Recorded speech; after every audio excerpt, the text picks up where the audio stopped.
is John. Whatever. I would like to start this PSA with, things are bad. My Amazon cart is currently filled with two-legged stools and sturdy rope. Why, you might ask? For no reason in particular, would be my reply. Just things I think might be needed around the house. I'm hanging by a thread. I'm reading Don't Kill Myself books. You said that the book wasn't yours. Don't worry about the book. It isn't mine. But I glanced at it.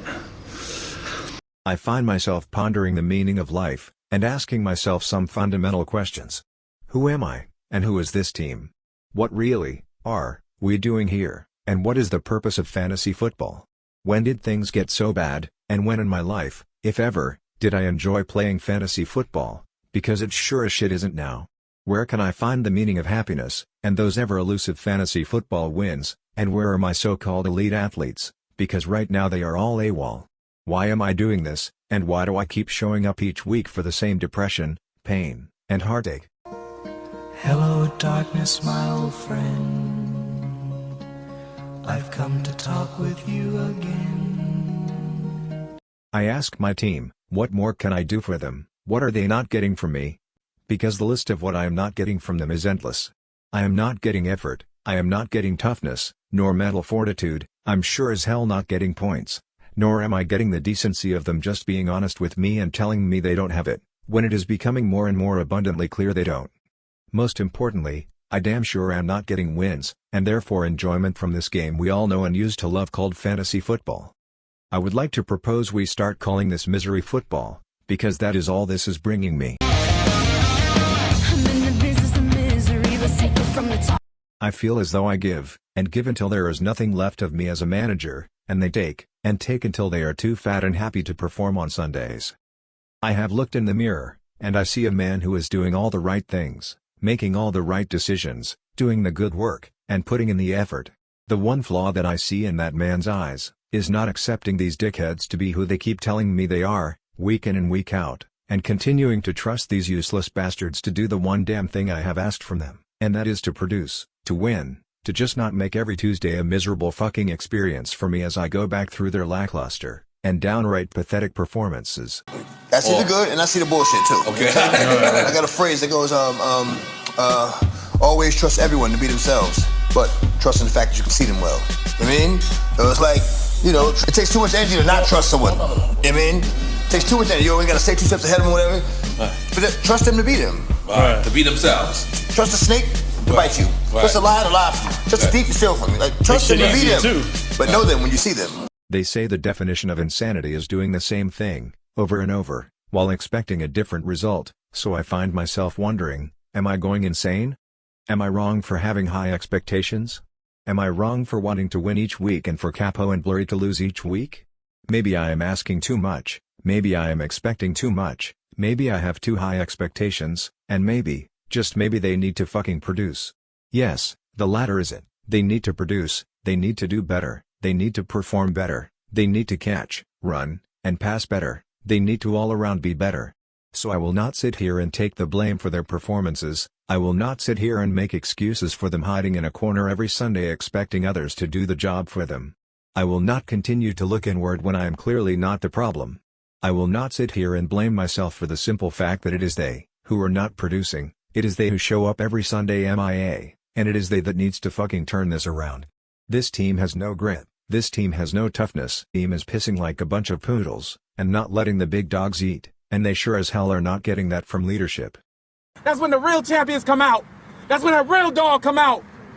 Cause if you go piss like a puppy, stay on the porch, and let the big dogs eat. Let them on the fucking field. They need to fix it before it is too late for my season, and their hopes of ever not being pieces of shit that cannot play the game of football. And they most of all, never need to put me in the situation of losing to fucking Capo and Blurry in back-to-back weeks, forcing me to sit here with the I-eat-ass face. It come out like when y'all arguing, y'all all at dinner one night, and you having a good time, then one day you get mad. You be like, Michelle, I hate you, Michelle. You come out all the time, you get drunk, you mess up the whole night. You be like, whatever, fuck you, Tariq, at least I don't eat ass. You be like, what? What you talk about? You don't eat ass? Erica, he don't eat ass. Now, you gotta put her on the spot. You told him I eat ass? Everybody was talking. I didn't know that it would come out like this. Now you gotta sit there with the you ate ass face. That's the you just ate ass face. And now to the games. While this is the first week, I am pleased to say, I did not play against the highest scoring team. That is not to make up for the fact that my team did in fact piss down their leg continuously this weekend. All right, it's 2 seconds left. We up 7. They need a Hail Mary. All right, who else they gonna try but Davis? Oh my God, the ball's in the air. I'm terrified, I don't know what to do. I'm just not really an athlete. Plus it's slippery as hell out here. It feels like a Diddy party. All right, so I piss down my leg, slip and fall on my back, bang, right on Kobe's number 8, give up the touchdown.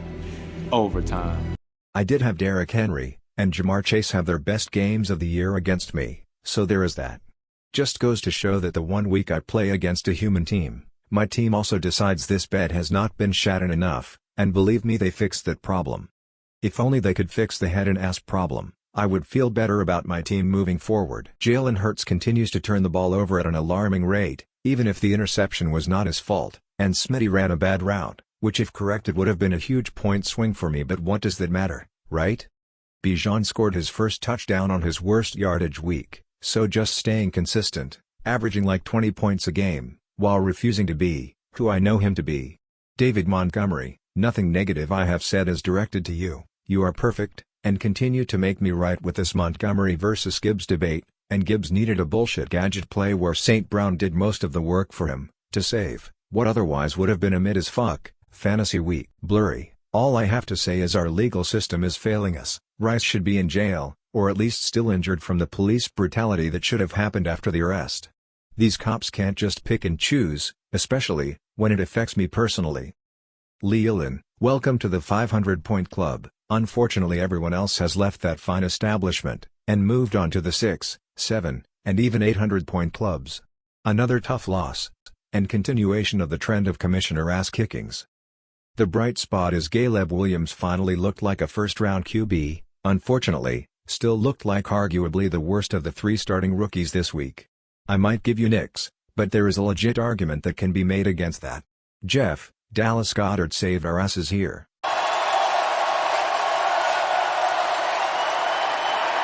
Trying to get some of it back, they'll get plenty! Dallas Goedert is wide open!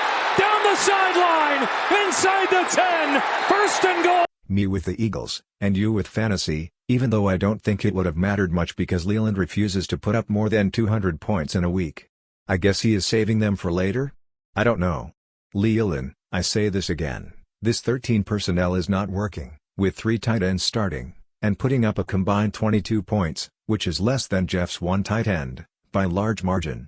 I really hate to see Jeff get another win, but with what Leland is putting up week in and week out, are we surprised? No, not really. Chad, you keep doing it, I don't know how, but you do. This game had so much invested in Monday night. I'm sure you both are struggling this morning if you succumb to stress drinking. I know I have started, and it's easing the pain personally. I do enjoy finally seeing a good QB1 matchup with both going over 60 points for a change. We haven't seen too many of those, I know I haven't. That being said, don't worry, your QB2s took care of things to get us back to shit-ass scoring. Josh, I cannot stress this enough, we need A.J. Brown back, like yesterday. I think with him you get the win, and we get a much less hostile Philly media. That being said, I don't think you can complain much about fantasy injuries, as Chad might have it the worse, but somehow keeps winning. Cannot say I relate on the winning side, unfortunately I can, on the injury front. But my next man up mentality apparently is built very differently, and not in a good way, like Chad's. But we can however take pride in the fact that while our birds are not looking great, they are looking a hell of a lot better than Little D, down south. Paul? We were all counting on you. I do call bullshit though, the Cowgirls are trash, and were getting their asses kicked the entire game. But some garbage time debauchery paired with Baltimore's immense dysfunction, and desire to compete with mine and Leland's fantasy teams, allowed Dak to claw back, and give us a scare, and rack up fantasy points in the process. Gibbs got some bullshit points against you as well, as Capo capitalized on touchdowns saving most of his team's fantasy production. Must be nice, I don't get those. But look at the bright side, Andy Dalton might revitalize David Johnson, Malik Neighbors is allowing us both to collect all kinds of receipts in the battle of the rookie receivers, which I think you won, even if it does matter so much less than a win in fantasy. But it just goes to show, Capo doesn't know ball, he had the pick of either and chose wrong. Imagine Neighbors with a competent QB, my god. Marcus, helping his 2026 first from Michael to be as bad a pick as possible, but remember, you still have me to compete with, in this battle for the first overall pick. I will say this, I was wrong as shit about Saquon Barkley. And, it looks like we were all wrong to judge Michael's team management. In my defense, we never run the ball, and we tried not to this game until he decided to put the team on his back and remind us why we paid him all that money. Money, well spent in my book, because he is carrying 2 teams at the moment. Catches his best game. Here's Barkley, Saquon Barkley. Saquon Barkley's the guy. He's gonna take it. Touchdown from 65. Marcus, I say this again. When are you going to grow a pair, and start letting the dimes of Danny flow over you like the purified waters of Lake Minnetonka? And do you want to discuss Jawan Jennings, on your bench? That right there, I am sure hurts bad. Especially, with Ridley getting you 1.4 points. You really hate to see that. Why don't you purify yourself in the waters of Lake Minnetonka? Good. Marcus, I need you to continue this poor management next week, for our matchup, and help me get a dub. Am I confident? No. Am I hopeful? No, not really. Am I praying? Yes, every night, to sweet 8-pound 6-ounce baby Jesus. Dear 8-pound 6-ounce newborn infant Jesus, don't even know a word yet, just a little infant, so cuddly, but still omnipotent. We just thank you for all the races I've won and the $21.2 million.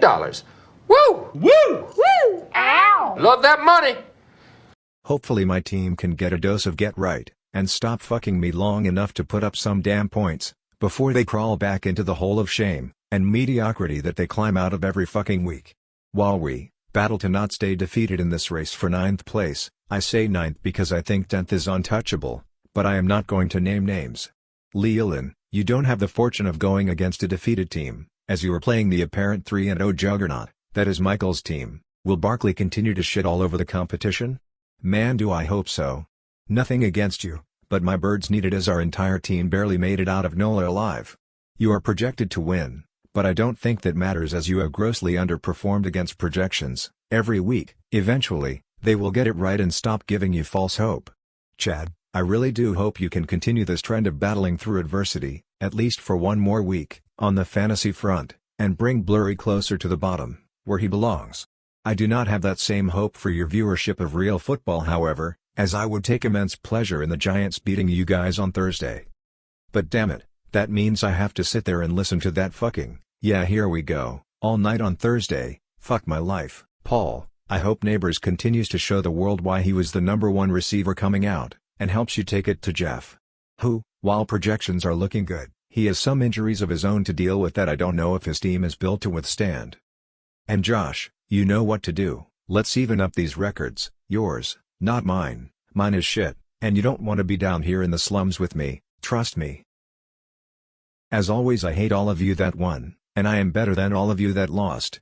And know this, you should be so lucky to be compared to me, even this once, so you're welcome. Yeah, here we go! Here we go! Here we go! Man, shut up! Shut the fuck up, man! Every time I come in the house, you got the microwave on high. Fuck you!